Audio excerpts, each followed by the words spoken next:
Bonjour Patricia. Bonjour Anne. Bonjour à tous. Bonjour à tous. Bon, Patricia, on se retrouve aujourd'hui pour parler d'un sujet. Alors c'est moi qui te l'ai proposé parce que bon, même si on l'a déjà évoqué à travers d'autres vidéos, moi ça me questionne toujours. Donc on va voir ce que tu penses du fait de dire je t'aime et de se dire je t'aime. Voilà. On va voir si c'est important, en quoi c'est important et comment on peut faire si on n'y arrive pas, si tant est qu'il y a une recette pour le faire.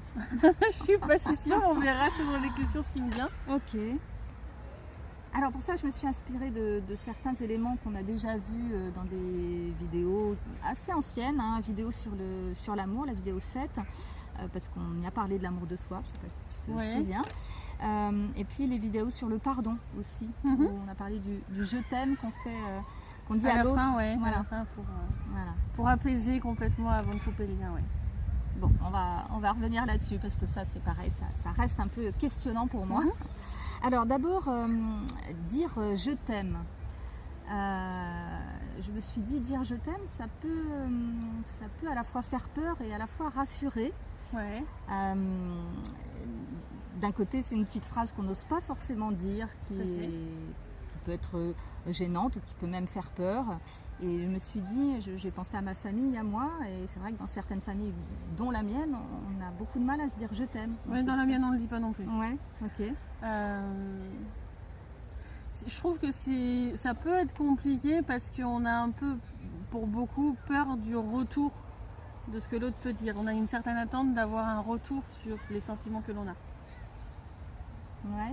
Dans la famille, tu crois que ce serait lié à ça ? Alors, je pense que dans certaines familles, il y a aussi le fait de... Culturellement, ça se dit pas. Ouais. Mais je pense que dans les sociétés actuelles, des parents qui auraient mon âge, voire plus jeune, le disent plus facilement à leurs enfants que ma génération ou ta génération. C'est possible. Enfin, moi, c'est souvent le retour que j'ai d'anciens collègues ou de trucs comme ça, ou d'amis, que je voyais plus facilement me dire du coup je t'aime à leurs enfants que l'inverse en fait. Et même moi, je vois par exemple ma soeur quand mon neveu était tout petit, et ben elle l'incitait à le dire, tu vois, pardon, je t'aime, enfin des trucs comme ça. Donc du coup, ça incite après au final à ce que ça soit plus facile de le dire, je pense, plus tard. Oui, alors je comprends ça, ouais, tout à fait. Et moi, je me disais que parfois, c'est par pudeur ou par non-apprentissage, parce qu'on n'a pas c'est ce que je disais un peu à la fin, j'ai pas appris à le faire. Et il y a aussi le fait d'une certaine protection, parce que en fin de compte, dire ses sentiments, c'est se dévoiler. Et dans la société actuelle, on se dévoile peu au final. On a souvent un masque devant les autres. Même envers sa famille. Oui. Et je me disais aussi que c'était parce qu'on se dit souvent que l'autre le sait et que c'est pas la peine de lui dire, hein, surtout dans les relations familiales, j'ai l'impression. C'est possible, mais de ce que je capte dans le subtil, là, parce que je regarde en même temps dans le subtil, hein, je me doute, j'ai pas l'impression que ça soit que cette cause-là. J'ai l'impression qu'il y a toujours un plus à ça. La pudeur, c'est, j'ai l'impression, beaucoup une excuse aussi. Non. Alors ça, c'était pour la famille. Dans les relations amoureuses aussi, alors les enjeux sont, enjeux entre guillemets, les enjeux ne sont pas les mêmes, hein, mais parfois recevoir le je t'aime de quelqu'un, ça peut faire peur aussi, parce que pour certaines personnes, en tout cas, ça peut paraître enfermant, engageant. J'ai lu des choses aussi par rapport à ça. Parfois, ça peut être perçu comme donnant du pouvoir à l'autre sur soi aussi. Mais d'où le fait d'avoir du mal à le dire, oui.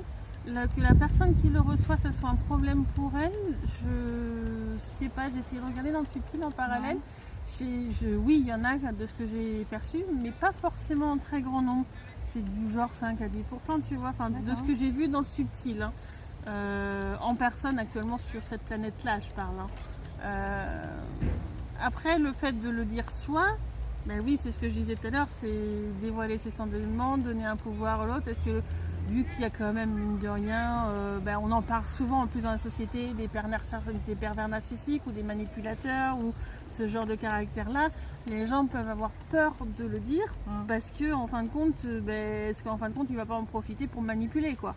Ben oui, tout à fait. Ouais. Des personnes qui ont eu des chagrins d'amour, des relations qui se sont arrêtées, ont peur parfois de retomber amoureuse ou de dire je t'aime. Moi j'avais eu un autre problème avec ma flamme jumelle, c'est que du coup je l'ai côtoyé à un moment donné dans un environnement professionnel, donc je voulais pas forcément le dévoiler avec mes collègues autour, c'était plus ça.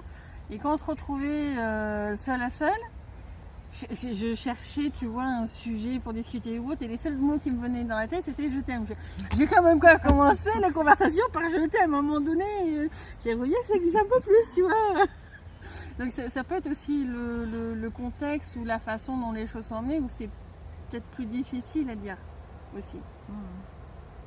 Moi, je sais que j'ai pas de problème à dire mes sentiments ou autre chose, ou à recevoir des autres, malgré le fait que beaucoup autour de moi diront que je dis peu le je t'aime, parce que comment expliquer ça, il y a plein d'amours différents, ça je l'ai dit plein de fois, et en fait quand je dis ce terme là, il faut vraiment que j'arrive à le doser par rapport à la personne qui est en face, que ce soit pas une énergie qui soit trop forte pour cette personne. Et du coup c'est beaucoup de gestion dans mon être de le dire.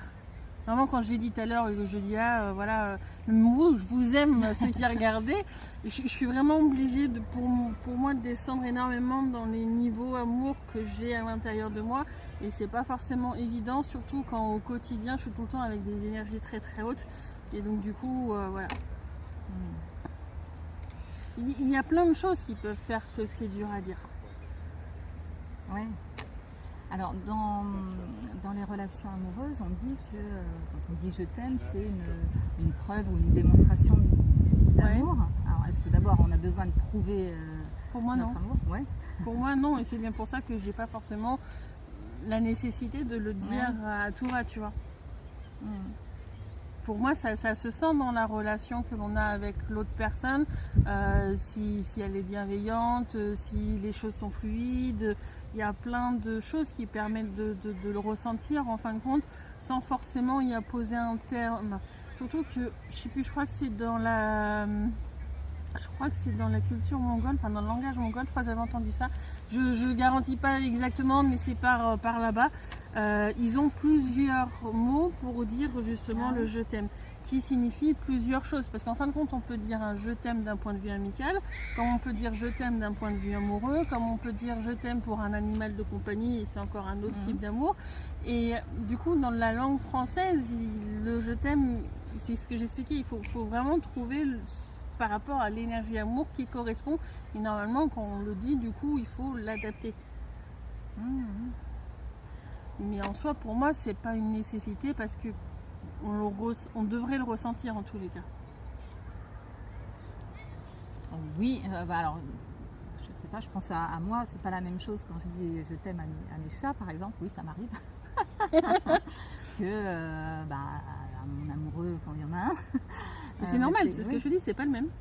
Oui, mais oui, pourtant les mots sont les mêmes, mais l'énergie qui est derrière et l'intention peut-être aussi on peut dire qui est derrière n'est pas la même. Ok. Bon, donc là on a parlé du je t'aime qui fait peur ou qui vient pas. À l'inverse, donc on a parlé des familles, il y a des familles où on se dit beaucoup je t'aime, comme des fois un peu trop. Ah oui. Mais alors il y a des familles où c'est naturel, et puis ça fait du bien de le dire et de l'entendre, de le recevoir. Donc oui, mais il y a des fois ça devient presque un automatisme, comme un bonjour, ça va. Ah oui. Ma soeur, quand elle le disait à son enfant quand il était petit, pardon je t'aime, c'était un mécanisme, c'était la phrase, c'était ça, tu vois. C'était pas forcément, enfin le mot il peut être vide de sens aussi. Souvent, quand en France on dit bonjour, comment ça va, et puis la personne répond automatiquement oui, ça va, merci. Pour beaucoup de personnes, c'est presque des mots automatiques, ils vont pas forcément dire exactement comment ils vont. Mais des fois, à trop, entre guillemets, s'entraîner à dire je t'aime, et du coup, ça peut amener ce côté un peu automatisme. Ah oui. Ah oui. Alors je repense à une amie qui dit beaucoup je t'aime très facilement. D'ailleurs, la première fois il y a quelques années où elle me l'a dit spontanément, ça m'a fait bizarre parce que je n'étais pas habituée à ça dans une relation amicale. Bon, elle, je pense que c'est totalement sincère et que c'est pas surjoué. Enfin, je sais pas comment dire. Quand tu le dis, non, je sens qu'il y a vraiment un côté où elle a conscience que c'est un je t'aime amical. Ouais. Mais il y en a où le je t'aime sera forcément que amoureux aussi, et pas amical. Ouais. Il y en a où le je t'aime c'est fait pour manipuler aussi. Ouais, tout à fait. Ouais. Et donc là, il s'évite de sens derrière. Bien sûr. Mais là, pour cette amie, parce que je rebondissais sur le fait que tu disais que parfois c'était trop, que ça perdait de son sens, elle le dit beaucoup. À partir du moment où tu mets l'énergie derrière, c'est pas de trop. Ouais, d'accord. Okay. Mais à partir du moment où ça devient un automatisme et que du coup il y a une perte d'énergie, amour derrière, là c'est de trop. Ah oui, pas facile à reconnaître quand même. Quand on est sensible, je pense que oui. Ouais. Après, c'est aussi pour ça qu'il y en a qui manipulent avec ce genre de termes. Parce qu'il y en a qui n'arrivent pas à le ressentir complètement. Mais je pense qu'avec les années qui vont venir, où les gens vont de plus en plus s'ouvrir, où les voiles sur les capacités vont s'ouvrir aussi, etc., une fois que tout aura basculé, je pense que là, du coup, ça sera plus facile pour les gens en général de percevoir un peu l'énergie qu'il y a derrière les mots aussi. Très bien, on a hâte, comme toujours. Donc il y a certaines personnes qui ont beaucoup de facilité à dire je t'aime et de façon sincère. Et d'un autre côté, il y a des personnes aussi qui ont besoin qu'on leur dise beaucoup. Des personnes qui ont besoin d'être rassurées, manque de confiance en eux, voilà. Qui sont en insécurité émotionnelle, comme on dit. Et effectivement, on rencontre aussi quand même des personnes qui ont besoin. Ouais, mais des fois, il ne faut pas forcément jouer leur jeu. Bien sûr. Il faut savoir doser en fin de compte quand le dire et quand pas le dire pour ce genre de personnes. Ouais. Parce qu'ils vont avoir un travail de prise de confiance et d'amour sur eux-mêmes en fait. Parce qu'en fin de compte, ils cherchent toujours l'amour à l'extérieur d'eux. Et il va falloir qu'ils le trouvent à l'intérieur d'eux à ce moment-là. Parce que souvent, ceux qui sont toujours à la recherche d'amour extérieur, donc on dise je t'aime, ou alors certains qui ont besoin d'être en couple, qui n'arrivent pas à être célibataires, etc. Souvent, c'est qu'il y a un manque d'amour interne envers eux-mêmes. Et donc, du coup, ils ont besoin de se nourrir de cet amour à l'extérieur. Et là, donc, du coup, la personne, elle n'est pas en harmonie avec elle-même. On va y revenir parce que c'est dans la partie se dire je t'aime qu'on va pouvoir aborder ça. Mais oui, tout à fait. Ok. Bon. Donc en fait ce que je retiens, et c'était ma question suivante, mais tu y as déjà répondu, en fait il faut toujours trouver un équilibre entre trop peu et trop. Tout à fait. Y compris dans le je t'aime, dans les... Que ça soit dans la façon d'exprimer l'amour sans forcément dire je t'aime. Ah oui, moi aussi, oui. Et dans le fait de dire je t'aime aussi. Parce que le je t'aime en verbal n'est pas obligatoire. Oui, je sais. Bon, mais le parti pris, c'était quand même de passer par ces mots-là. Je comprends. Qui me paraissent importants parce qu'il y a quand même beaucoup de choses qui tournent autour de ça. Mais bien sûr que c'est plus large que ça. Ouais. Donc ni trop peu, ni trop peu, ni pas assez. Essayer d'être dans une réflexion et surtout que ça ne devienne pas un automatisme. De dire merci, je t'aime, tu vois, je trouve que c'est presque de trop. Tu vois. Tout le temps, non. Non, parce que ça perd son sens. Mais oui. Il faut que ça vienne intérieurement aussi quand on le dit. même si on apprend à le dire aux enfants quand ils sont petits, etc. Ça peut être merci pour ce cadeau, je t'aime de manière anniversaire ou autre, mais pas au quotidien, tu vois. Oui, tout à fait. Ok. Alors, maintenant qu'on a vu un peu cette partie-là, je voudrais qu'on reparle du pardon. Donc, bon, vous verrez, si vous les avez vus, mais on a plusieurs vidéos autour du pardon. Et voilà, je reviens sur ça parce que voilà, tu vois que pas que je bloque, mais enfin bon, je vois que j'ai encore besoin d'approfondir ça. Tu nous dis que on peut dire, même je sais pas s'il faut dire je t'aime à quelqu'un qui nous a blessés, en tout cas dans ta formule de pardon, je crois que ça se termine comme ça. On dit toutes les choses auxquelles je pardonne, je me pardonne, etc. Et après, en fait, à la fin, quand tu sens que ça s'est libéré au niveau du cœur, tu vas dire je t'aime, je m'aime. Puis après, un truc pour couper. Moi, je dis souvent, va libre sur ton chemin et je vais libre sur le mien.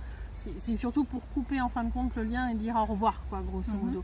Le je t'aime, il est aussi là pour exprimer, en fin de compte, la libération que l'on a ressentie au niveau du cœur. Parce que quand on a fait tous ces pardons-là, il y a ça lâche. Donc, moi, des fois, j'ai des clients, quand ils le font avec moi en même temps pendant le soin, il y en a qui préfèrent le faire à côté, après le soin, etc. Il y en a qui veulent le faire avec moi en parallèle, donc j'aide un petit peu à enlever les blocages et tout ça qui se libère au fur et à mesure dans ces cas-là.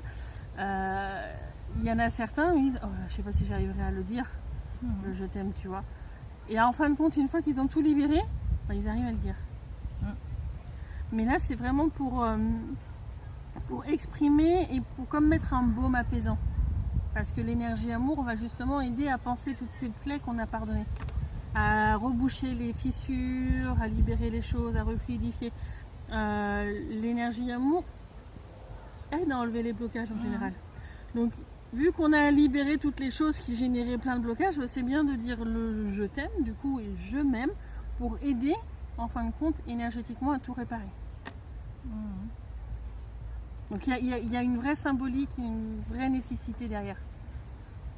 Oui, je le comprends très bien, mais c'est vrai que dans la pratique, c'est vraiment pas simple. Même sans penser à quelqu'un qui m'aurait blessée, j'ai eu une histoire avec une personne là, dans une situation qui m'a profondément agacée, pour rester polie. Je suis incapable de dire que je l'aime, quoi. Ça veut dire que tu n'as pas tout pardonné. Ah oui, ben non, clairement. Après, des fois, c'est pas le moment de pardonner, des fois, il nous faut du temps, etc. Enfin, il faut pas non plus mettre la pression sur le pardon. Ouais, mais bon, je vais dire cette histoire de dire je t'aime à quelqu'un qui nous a blessés ou emmerdés, pardon, mais voilà, je trouve vraiment pas ça simple, quoi. En tout cas, pour moi. Surtout parce que le pardon, il n'est pas encore fait. Au moment où tu auras fait le pardon, où tu te sentiras je me sens plus légère, là, tu arriveras à le dire. Mais c'est pas facile, je te l'accorde, c'est pas facile.